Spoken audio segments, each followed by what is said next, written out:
Hello, I'm just checking that I'm live. Hello, hello.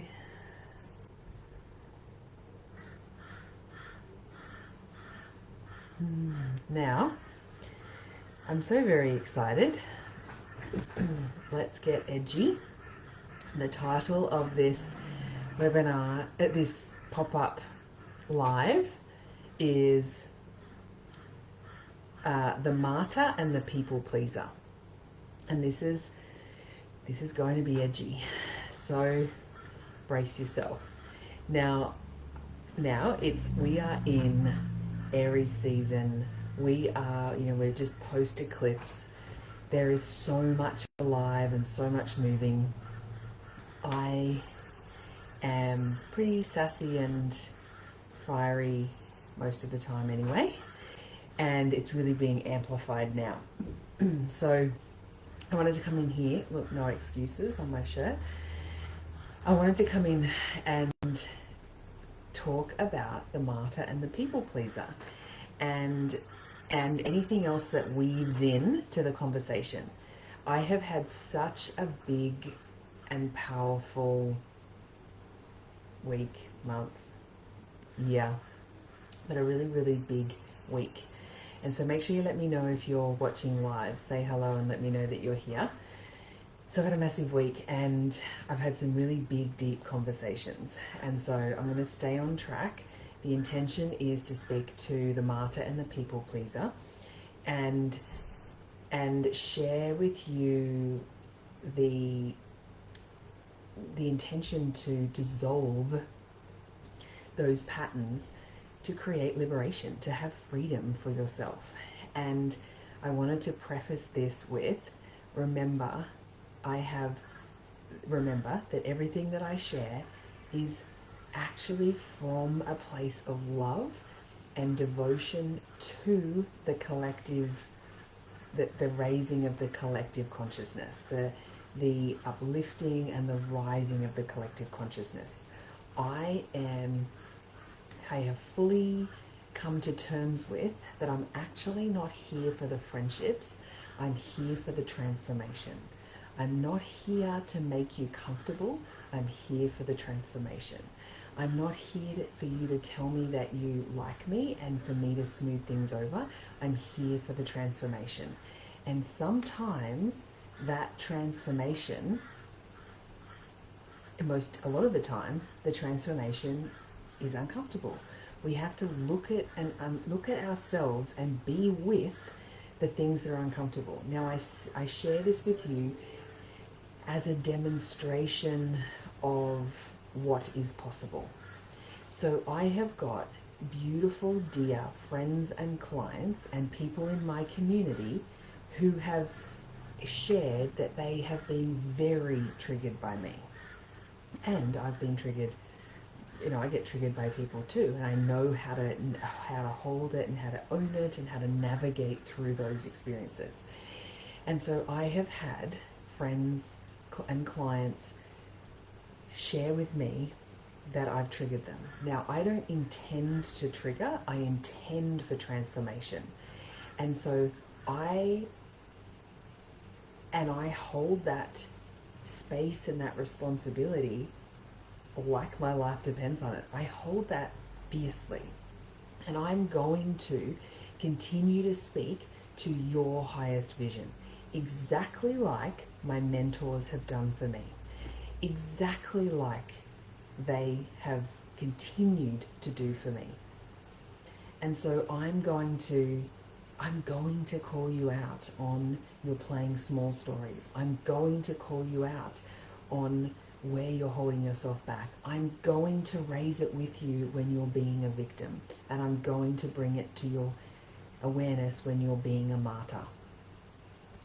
And I am devoted to this, so devoted to this path. I walk this path myself, so I know what it's like.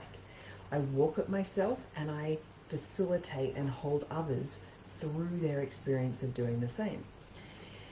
Now, and the friends and clients who've been triggered by me, now these are experiences that could go either way. when we get really triggered by someone and go, that's it, you know, I don't like them anymore and I'm not aligned with them and I'm just like, this is just unacceptable to me. We have two choices. One is we just walk away. We walk away and we go, that's it, this person's not for me anymore. Or we look at what is coming up and we get to address what is there for all of us in this situation.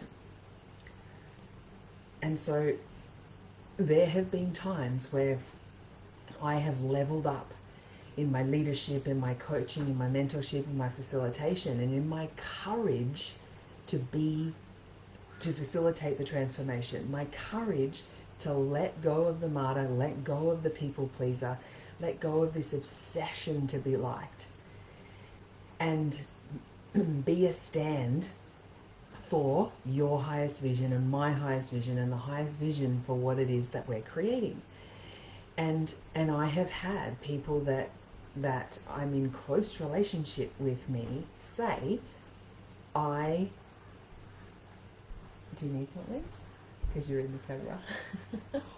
It's all right. Sorry. It's wide, this one, because it's so my... sorry. It's okay. I'm normally able to come in and do that. Who've said to me, I don't think I like this version of you. Now, the incredible, powerful healing that gets to become, that becomes available when we own that piece. When that client owned that piece and expressed that, and I was able to receive that and be like, of course that felt uncomfortable. And we both know, because we go into this with full self-responsibility, that my trigger's mine, your trigger's yours. So what is it that I'm mirroring to you that has you not like this, not like this version of me? And we get to take that journey, and this is sisterhood healing. This is true and divine sisterhood. We are not against each other. We're here to do this together. Now, I've shared with you, with my community, over the last little while, I have had experience, actually over the last few years, that I've been devoted to this work of healing the mother line within me, healing my wounded feminine instinct, my feminine, my divine feminine. And in doing that, I've had to journey the mother wound, and I've had to journey my sister wound with my actual biological sister, and past life experiences, and then things that, and then the societal templates of all of these layers. And so as I started this journey of this work, I knew it wouldn't be linear, and I knew that it was going to get uncomfortable at times.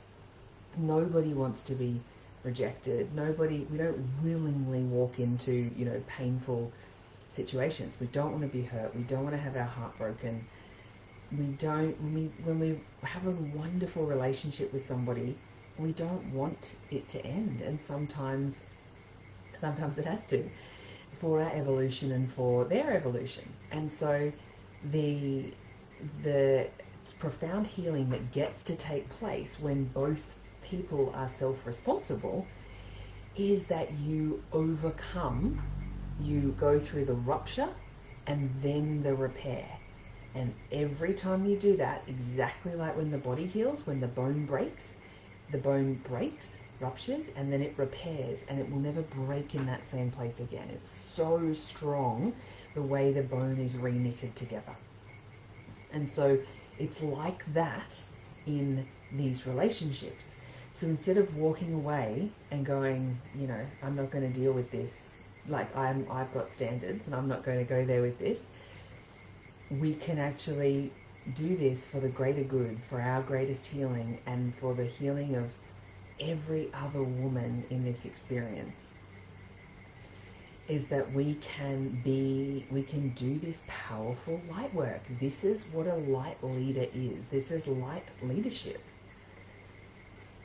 And And no, I don't enjoy someone telling me that they're triggered by me and that they don't like what I'm doing, or like, I don't like that experience. But what I've noticed is I am with iridology. There's a thing called rayed iridology, that I'm a shaker. And so there's different constitutions, and I'm a shaker. And I create shifts for people. And I've had people say they don't even know me, but they feel they can be in my presence, and I haven't even said anything. And being a projector as well is that they talk about, they feel judged, or they, all of these things come up for them. It's that I provide that ability, the projection field. I provide that ability to see more, to mirror, to see more of yourself. And so then that brings me to the Martyr. So I'm a 1-3 projector. So the 1 is the investigator, the 3 is the Martyr. Now, when I learned my human design, that was the most insight I have ever had about myself in my entire life. I was like, this just explains everything for me. Now, when I first, and so this was about 4 or 5 years ago, when I learned about the Martyr and I read all about it, it was like I felt like I capitulated to being a martyr. And so it's been a big challenge for me in my life, to the point where I actually I was having a deep quantum shamanic healing with my mentor, and through that experience and going deep into the body and how I was really stuck on something, and it was that the very core belief was I was actually born, I believed, that I was actually born for others. The only way that I could receive love, that I was worthy, that I could take up space, was that if I was of service to others, and I was only here to put everybody else first. And that has played out in my entire life, and that is the Martyr, right? And so the experience of reconciling that and thinking, is this how I'm going to spend, like, is this my lot in life? Like, this is how I have to continue to be. And this is the thing, is that in the magic of human design, there's some of these parts of you that are conscious and some that are unconscious. And then obviously when something is unconscious and then we bring awareness to it, it becomes conscious, then we can shift it, then we can alchemize it, then we can create the shift. And so that's the journey I've taken as a 1-3 projector, with Martyr in my type. Like, it was so natural and easy for me to self-sacrifice, to continuously and constantly self-sacrifice. And to the point where, and I won't go into it because I love stories, and I'll go into a big long story, but my biological sister in this life is younger than me. Long story short, has been very troubled from the very beginning of her life. And me being the older sister, the firstborn girl, and a mother. My mother was very emotionally unavailable, or had all of her unhealed stuff, didn't want to be a parent, ended up single because my dad left, was unfaithful. So she had no trust in women, she had no trust in men. And so from a very, very, very young age, I stepped into the mother role. Like, I'm talking from 4 years old, 3 or 4 years old, or my sister was only 1 or 2. And that played out so painfully through my life. And I'm still holding some residual stuff that shame around some of the patterns that played out in our human relationship in this lifetime. that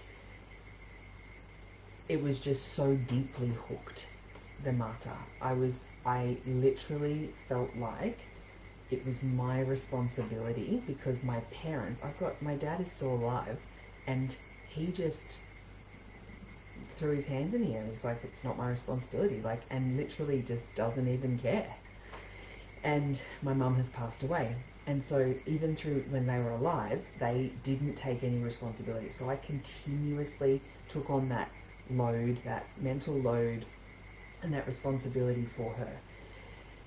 My mum passed away. My dad still just, apparently is living his best life and not taking responsibility. And so I would take breaks in my life, of breaks from my sister, to the point where she's only 2 years younger than me, but she's so dysfunctional that she's literally like a child. Not even a teenager, she's actually like a child.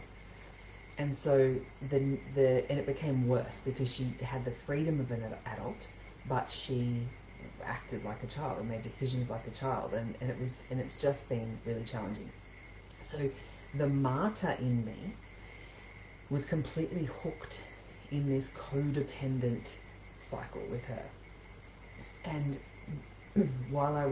as I started doing this work, I became aware of the patterns. So I would create space, but I was tortured inside with guilt every time I did that. Like, to choose myself and to choose my family was brutally painful, but I had to create the space because it was so traumatic and chaotic all the time, and it was just bad for my nervous system.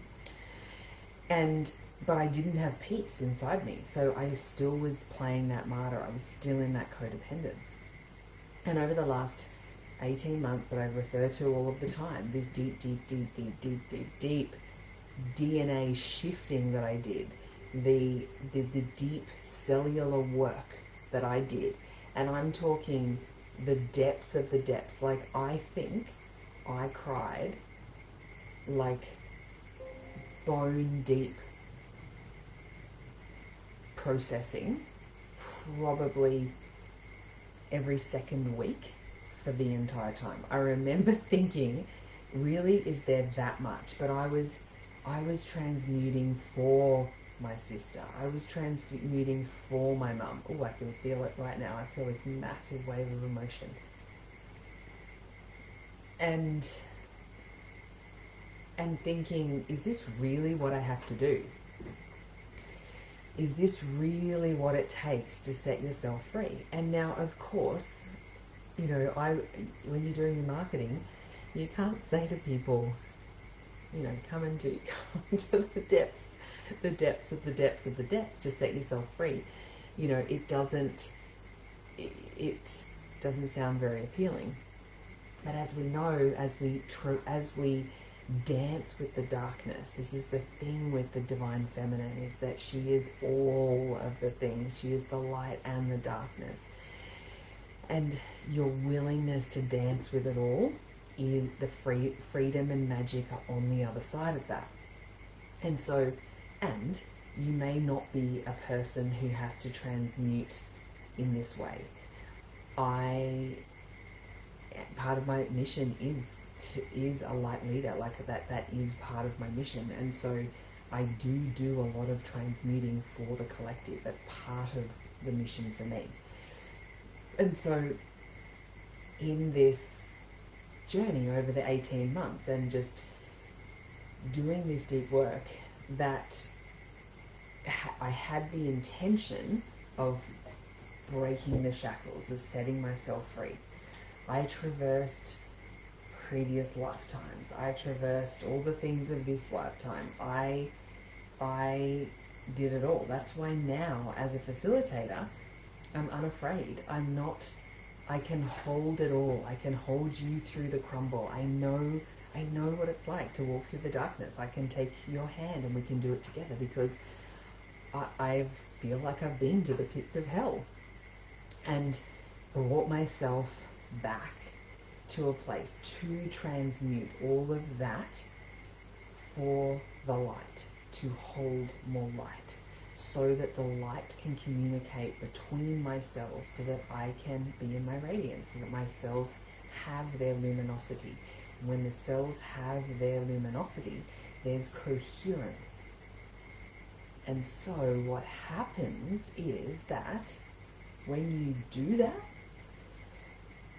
you then dissolve the templates of martyr and people pleaser and whatever the other ones are, in a way that you now have coherence. And in that coherence, you no longer feel guilt for choosing yourself. And so for me, there was now trigger warning. The story that I'm about to share could be triggering. In February last year, it was my birthday, and my sister did something that was a final straw for me. And when she did it, it was so traumatic in my body.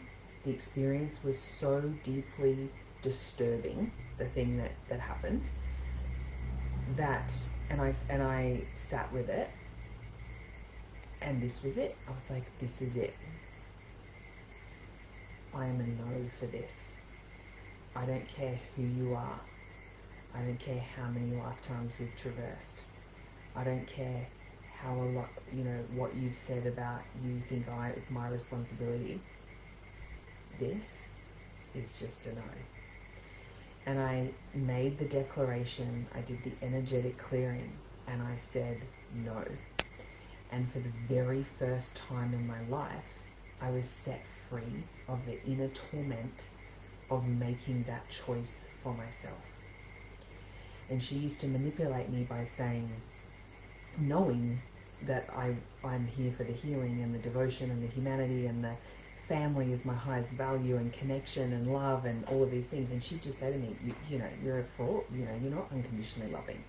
Every time I tried to put a boundary in place or say no, she would just manipulate it and use it against me, so that then I would be like, yeah, that's right. If I'm supposed to be, unconditionally loving and be a stand for these things, then I have to forgive her and all of these things. Well, here I've learned that you can forgive and clear the energy, and you do not have to tolerate shit behavior. And so the liberation and the journey of freedom just gets better and better and better as we devote to it. And this is self-mastery.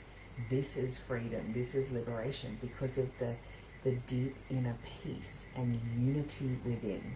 It is all about unity consciousness. It is all about the unity within you, holding all the pieces, all the darkness, all the light, all of it, and choosing you.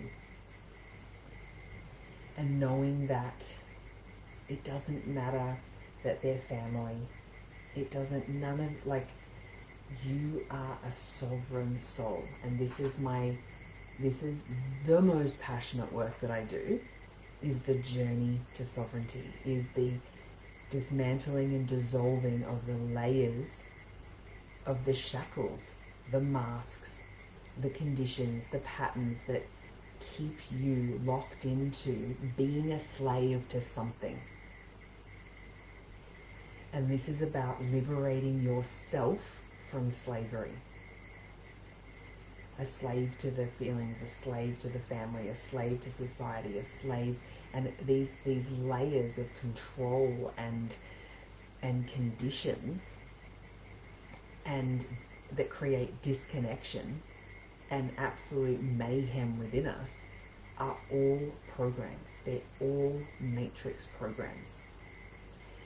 And so in my journey of walking the path and doing this myself, I walk the path, go through the fire, integrate the pieces, embody it all, get to a place of what feels to me like mastery, where it's deeply, deeply rooted in my bones. and then I share about it, and then I lead others with it. And so the title was The Martyr and the People Pleaser. And so I wanted to give another example. I shared about the friend who'd said, I don't really like this version of you, and how we overcame it. We had the rupture and then the repair, and we've continued. I'm devoted. We just continue to have this experience of coming up against our own edges, and then allowing the healing, allowing the process to be a healing experience. And so, you know, some of my clients will have experiences where they'll meet up against their edges, and they'll share that what they're experiencing is an edge, and they'll share openly, because we've created the trust and the safety in their relationship that they share openly. Now, and they say, I'm freaking out, I'm in fear, you know, and all their stories, there's to keep them small and keep them safe stories are coming up. And it might be some victim stuff, it might be some playing small, it might be just some old patterns, it might be some, you know, generational stuff and some outdated thinking and stories, right? So it can be a multitude of things. The friend in me wants, the people pleaser, the friend, the martyr, wants to make them feel better and smooth it over. And say, you know what, you're right. It's pretty fucking wild out there. Just, you know, get back in your box and stay safe and don't go there. It's going to be painful. It's pretty hot walking through those coals. And the transformational facilitator in me says, babe, this is what you're doing. I ask permission first. Can I share my insights? You are at an edge. This is your fear convincing you to stay where you are. This is your fear. This is, and this is edgy. I told you we're going to get edgy.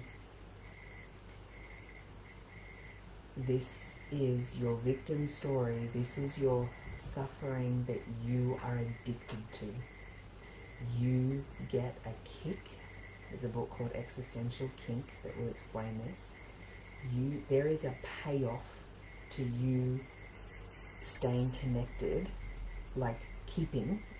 You get a kick, you get a payoff by keeping your suffering. There's another book called Why People Don't Heal and How They Can by Caroline Myss. It'll blow your mind. There will be situations where, and it's confronting, right? It is confronting to hear for the very first time. I remember when I heard it for the very first time, that I wanted to feel the suffering, that I wanted to keep it, that it was easier for me to keep my victim story and stay small than traverse the unknown. But guess what? When you eyeball that you are actually doing it because you want to keep it and you want to stay where you are, when you actually own that and you actually face up to it and you start to be with it and go, okay, what am I getting out of this? What is it giving me? Well, it gives me sympathy. It keeps me safe. It keeps me where I am. It stops me from having to get uncomfortable. It stops me from being seen. And you get real about the payoffs. You get real about what it is that it is giving you. And then you consider, what is it costing you? Well, it's costing you your fucking dream life. It's costing you everything else. It is costing you liberation and freedom and joy and pleasure and deep connection and adventure and new experiences. It is costing you so much. And the thing is, when, the martyr is very prevalent in mothers. And there is research now that talks about that prediction, the predictor of happiness and fulfillment of a child is in direct correlation to the happiness and fulfillment of the mother. Now that got me in the throat and the heart when I learned that, because my mum was chronically depressed my whole experience of her. Emotionally unavailable and chronically depressed. And it has been rough. The first part of my life was really, really rough. I had an inability to create healthy relationships. Unable. Female friends, boyfriends, parents, other family members, like unable. Very friggin' lonely first part of my life. I had to learn all of the skills. I had to unlearn and relearn how to like normal stuff. And it is greatly impacted by the fulfillment and happiness of my mother. Now, I have deep reverence for her and she did the very best that she could, and she had all this unhealed stuff and she didn't know what to do about it. But now, I know better, so I do better. You know better, so you can do better. You have so much available. There is so many resources available. It wasn't like that when our mums were growing up. Parenting. There is so much available. And we just don't have an excuse anymore. Your decision to stay where you are, the martyrdom piece, that I'm going to put myself last, and I have to stay here because of XYZ, and get real about what it is, that the reason you're doing it. You're doing it because you are getting something from it. Otherwise you wouldn't do it. And then consider what it is that it's costing you. And get real about it. Get real and go, do I want this to be my life? Now, I shared a story the other day about my life-threatening illness when I was 27. I feel like you have to face your own mortality. Humans generally have to face their own mortality to really get the preciousness of this life. And so I got to have that experience at a young age, and so I know the preciousness of my life. So I was like, I am not going to be the same parent as my mum was. If I feel myself being like emotionally unavailable with my children and depressive and all that kind of stuff, I'm like, get present and get back into your body and do something about it.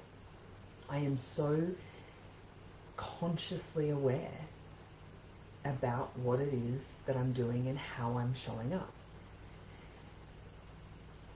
And dissolving the people pleaser and dismantling the martyr is the pathway to the ultimate freedom, the ultimate liberation. And doing this work unlocks this work for our children. So I'm doing the transmuting of the, I was going to say rubbish, but there's a lot of preciousness and gifts in our lineage, but these shitty patterns and these shitty conditioning, to unlock it and to move it through and to do the healing work so that my children don't have to. And I want them to have an experience of being deeply connected with who they truly are. How can they be connected with who they truly are if I'm not?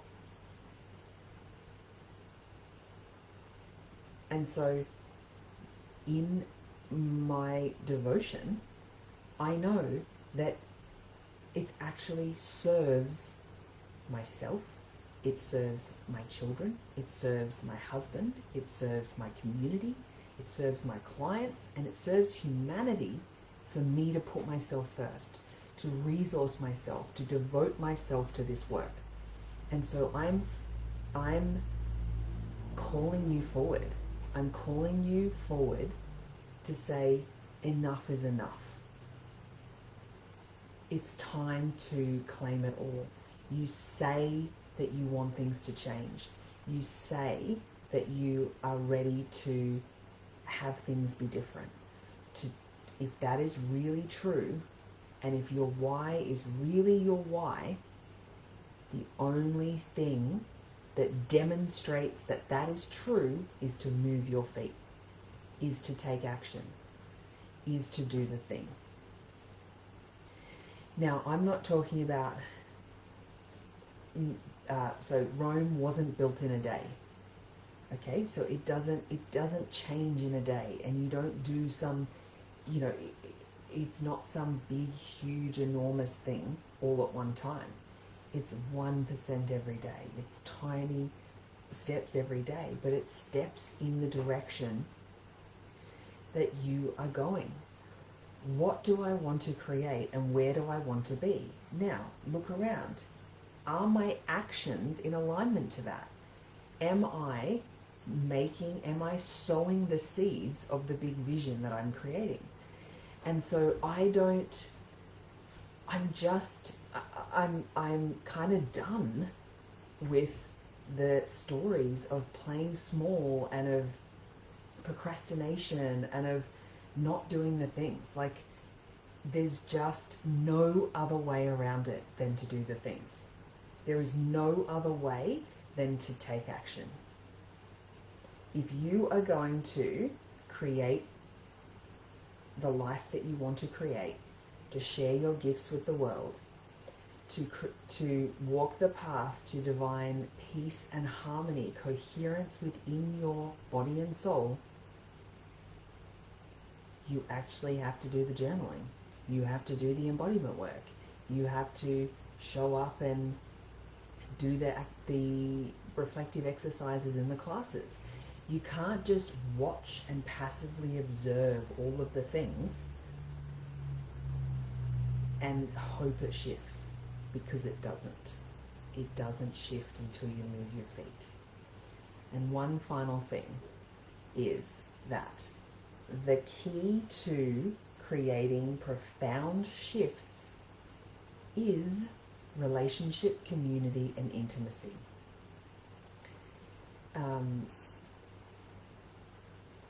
Hopping between coaches and mentors, hopping between programs and doing things for 4 weeks and 1 week and one thing here and one thing there is, in my experience, my humble opinion, is not where the transformation happens. The reason our intimate relationships with our partners is so profound and we have so much healing is because here we are and we're doing this together, and now we've got a child, and it's harder to run away from this, and we're together for the long haul, so I'm forced to face up to what it is that's coming up. When we coach hop and program hop and go to all different things and don't commit to anything longer than a few weeks, it's an avoidant behavior. It's an avoidant pattern so that you don't have to go deep, so that you don't have to be seen in your stuff. And I get it. I know I get it. It's scary. It feels uncomfortable. And, commitment, there's a big stories around commitment and what that looks like. I know so deeply in my soul, from my experience of me being mentored and from me holding people in my programs. I used to do 3-month programs, and honestly, it was just getting started. The person was just getting into, yes, we create shifts straight away. There are some results that are noticed and experienced straight away because energy is in motion, so we're moving things straight away. But what we're doing is we're just staying at that level if we don't go any further than 3 months. And what we do is that we go further than 3 months so that we can go deep, because there's a rapport and an intimacy and a safety that's developed in that time, so that we can go deep, and so that we can really, really create transformation. We can really create transformation. It's just like dating. If Peter has a friend who just, from 30 to 48, he just lived his best life on Tinder, had just dates and dates and dates and dates, and just never committed. And he said, I don't want to get bored with the person. No, he was afraid of intimacy, and he was afraid of being seen. He gets older, he realizes, oh my God, it's not as easy for me to get all these dates anymore, and things are changing, and you get to 48, and he's like, oh my gosh, I should actually pick someone and be with them for a bit longer. So then he's with someone for about 6 months, and because I've been with my partner for 16 years, and so we have some hilarious conversations, because he just doesn't have any concept. And he's in this relationship for 6 months, and does not know how to navigate it. And that is what I'm talking about. Your transformation is on the other side of close relationships, community, and deep connection. So I will leave it there. I would love to hear from you. What landed for you? What did you receive? What was your takeaway from this transmission? And if you're watching the replay, #replay, let me know you watched the replay. Thank you for your presence, and I can't wait to hear what you got from this experience. Have a beautiful afternoon. Ciao.